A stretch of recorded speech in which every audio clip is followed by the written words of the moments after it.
하나님의 말씀 신명기 5장 7절부터 21절까지 말씀을 한 절 한 절 우리 마음에 새기면서 다 같이 말씀을 읽겠습니다. 7절부터 함께 봅니다. 나 외에는 다른 신들을 네게 두지 말지니라. 너는 자기를 위하여 새긴 우상을 만들지 말고 위로 하늘에 있는 것이나 아래로 땅에 있는 것이나 땅 및 물속에 있는 것의 어떤 형상도 만들지 말며 그것들에게 절하지 말며 그것들을 섬기지 말라. 나 내 하나님 여호와는 질투하는 하나님인즉 나를 미워하는 자의 죄를 갚되 아버지로부터 아들에게로 3, 4대까지 이르게 하거니와 나를 사랑하고 내 계명을 지키는 자에게는 1000대까지 은혜를 베푸느니라. 너는 내 하나님 여호와의 이름을 망령되이 일컫지 말라. 나 여호와는 내 이름을 망령되이 일컫는 자를 죄 없는 줄로 인정하지 아니하리라. 내 하나님 여호와가 내게 명령한 대로 안식일을 지켜 거룩하게 하라. 엿새 동안은 힘써 내 모든 일을 행할 것이나 일곱째 날은 내 하나님 여호와의 안식일인즉 내나 내 아들이나 내 딸이나 내 남종이나 내 여종이나 내 소나 내 나귀나 내 모든 가축이나 내 문 안에 유하는 객이라도 아무 일도 하지 못하게 하고 내 남종이나 내 여종에게 너같이 인식하게 할지니라. 너는 기억하라. 내가 애굽 땅에서 종이 되었더니 내 하나님 여호와가 강한 손과 편 팔로 거기서 너를 인도하여 내었나니 그러므로 내 하나님 여호와가 네게 명령하여 안식일을 지키라 하느니라. 너는 네 하나님 여호와께서 명령한 대로 네 부모를 공경하라. 그리하면 네 하나님 여호와가 네게 준 땅에서 내 생명이 길고 복을 누리리라. 살인하지 말지니라. 간음하지 말지니라. 도둑질하지 말지니라. 내 이웃에 대하여 거짓 증거하지 말지니라. 내 이웃의 아내를 탐내지 말지니라. 내 이웃의 집이나 그의 밭이나 그의 남종이나 그의 여종이나 그의 소나 그의 나귀나 내 이웃의 모든 소유를 탐내지 말지니라. 아멘. 우리가 잘 아는 대로 십계명의 말씀을 지금 기록하고 있습니다. 애굽을 나와서 광야를 지나는 이스라엘 백성들에게 이제 새로운 땅, 가나안 땅에 들어가야 할 이스라엘 백성들에게 아주 기본적인 하나님 백성으로서의 규칙, 질서를 지키기 위하여서 하나님이 주신 것입니다. 계명 가운데 가장 기본이고 율법 가운데 가장 기초가 되는 뼈대와 같은 그러한 말씀입니다. 가만히 생각해 보면 애굽을 나온 인구가 60만 명 가량이라고 하잖아요.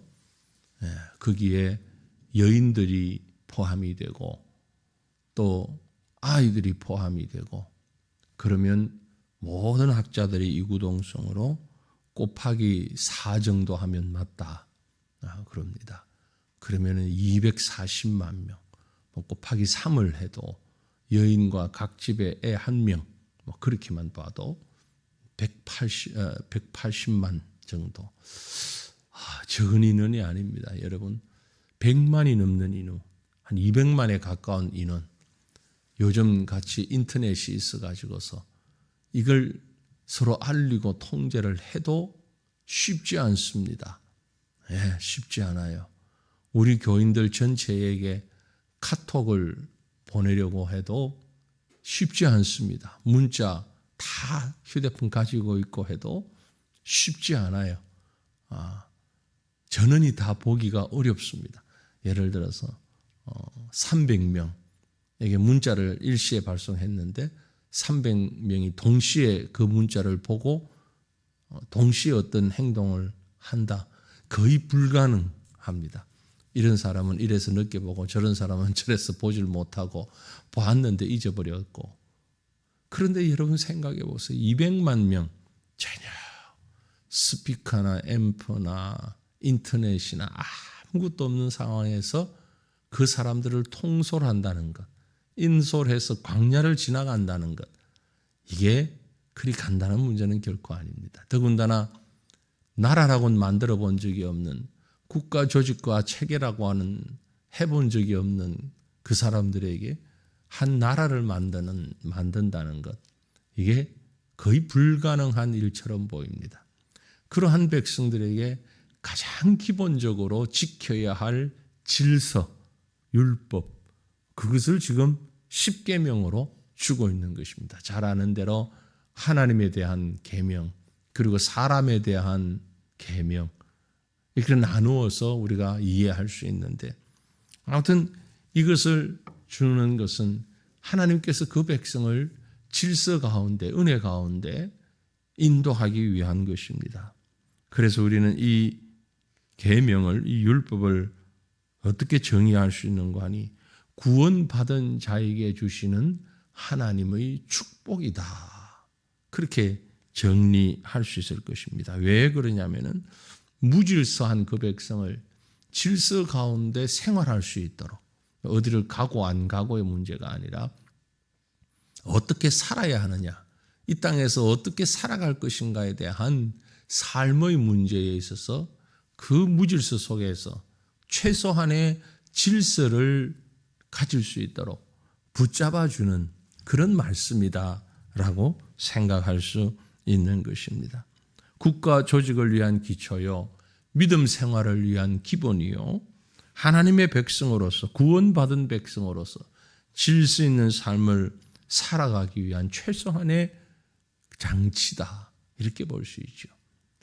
이것은 곧 우리 신앙생활 자체를 의미한다라고 볼 수 있습니다. 어떤 분은 그런 얘기를 하는 분이 있죠.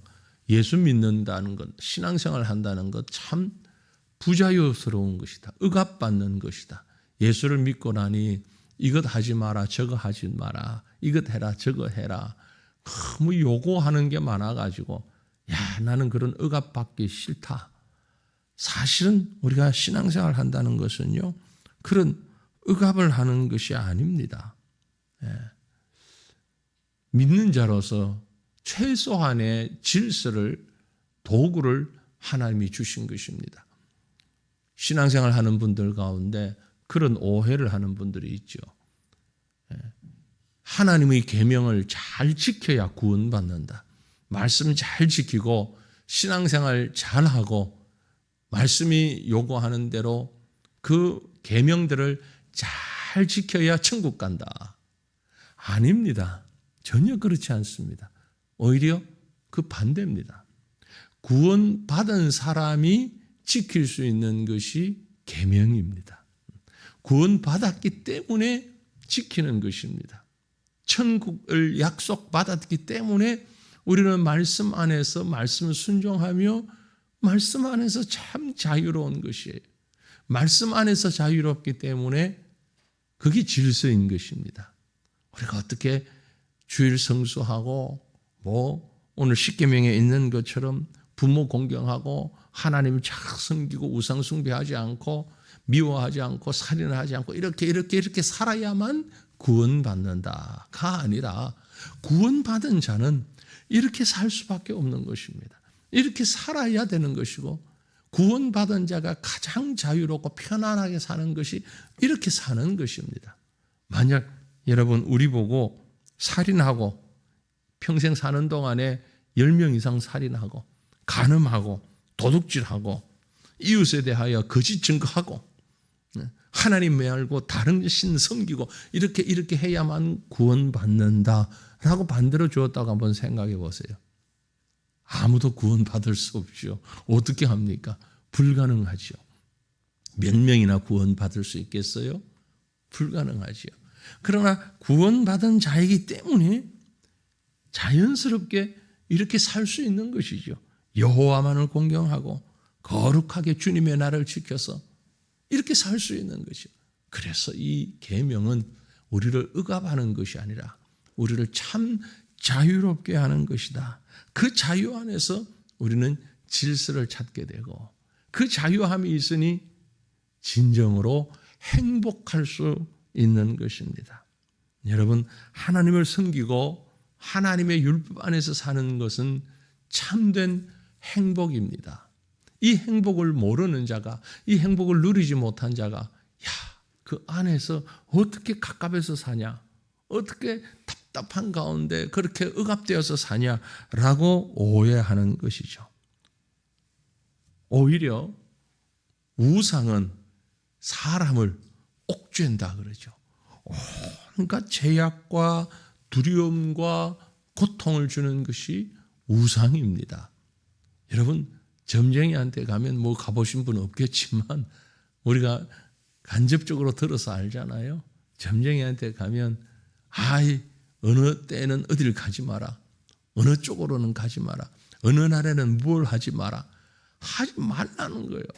그리고 이렇게 해야 애군을 피한다, 저렇게 해야 애군을 피한다, 이거 잘못하면 자녀에게 무슨 문제가 생긴다, 이렇게 잘못하면 당신 미래에 어떤 문제가 생긴다.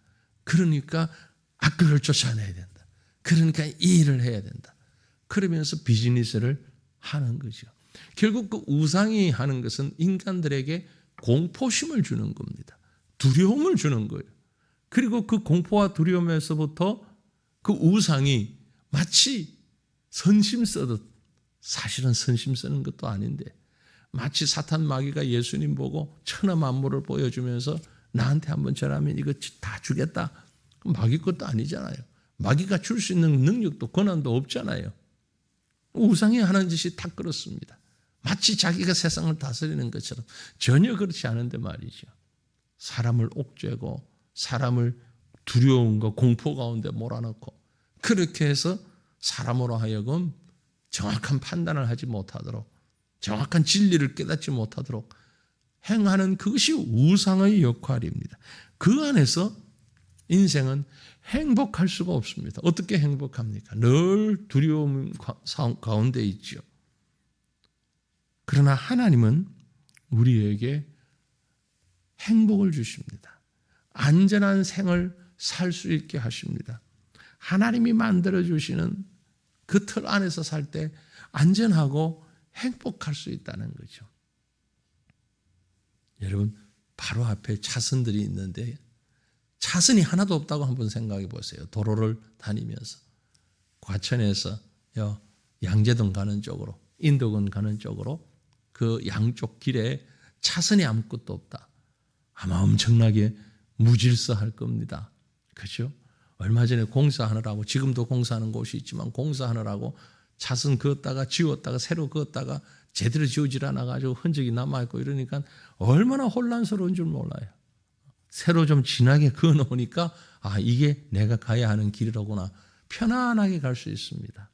하나님이 주시는 질서가 없다면 우리는 매우 불행하고 매우 힘들게 살 수밖에 없을 것입니다. 그러나 하나님이 우리에게 이 질서를 주시니, 하나님이 이 귀한 은혜를 우리에게 주시니 우리는 행복하고 질서 가운데 편안하게 살 수 있는 것입니다. 이것이 곧 이 세상의 주인이 누구인가, 역사의 주인이 누구인가를 말씀해 주고 있는 것입니다. 그래서 십계명은 우리에게 가르쳐 줍니다. 역사의 주인이 하나님이시다.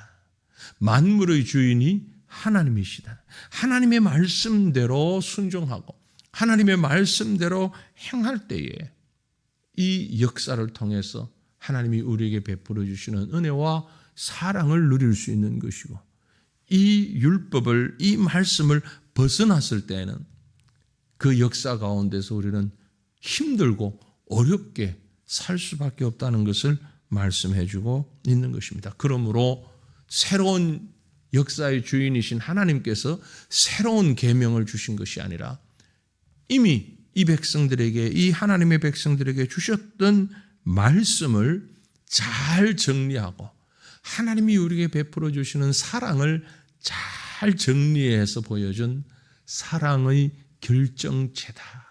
이게 바로 십계명이다. 아니 이게 바로 율법이고 이게 바로 하나님의 말씀이다. 이렇게 볼 수 있는 거지요.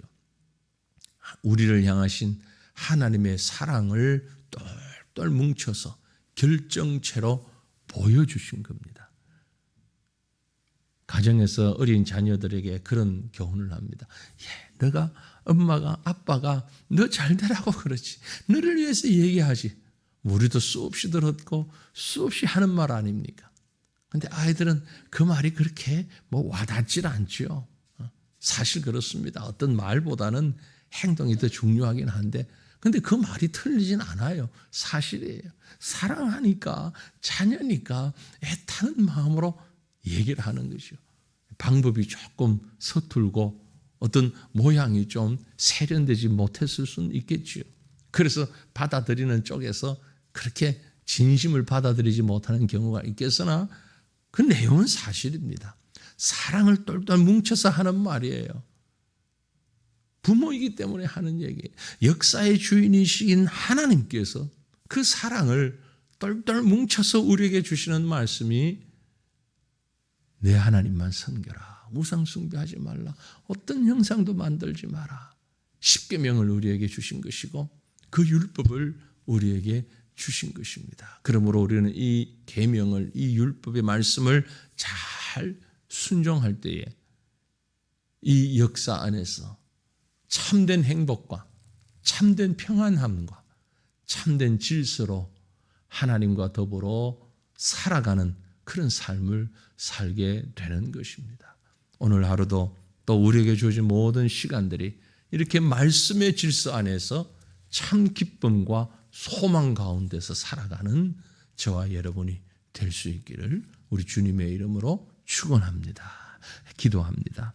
거룩하신 하나님 우리 아버지, 우리에게 계명을 주셔서 감사합니다. 나 외에 다른 신들을 내게 두지 말라. 주님의 이 말씀이 얼마나 귀한 말씀이고 얼마나 중요한 말씀인지 다시 한번 생각합니다.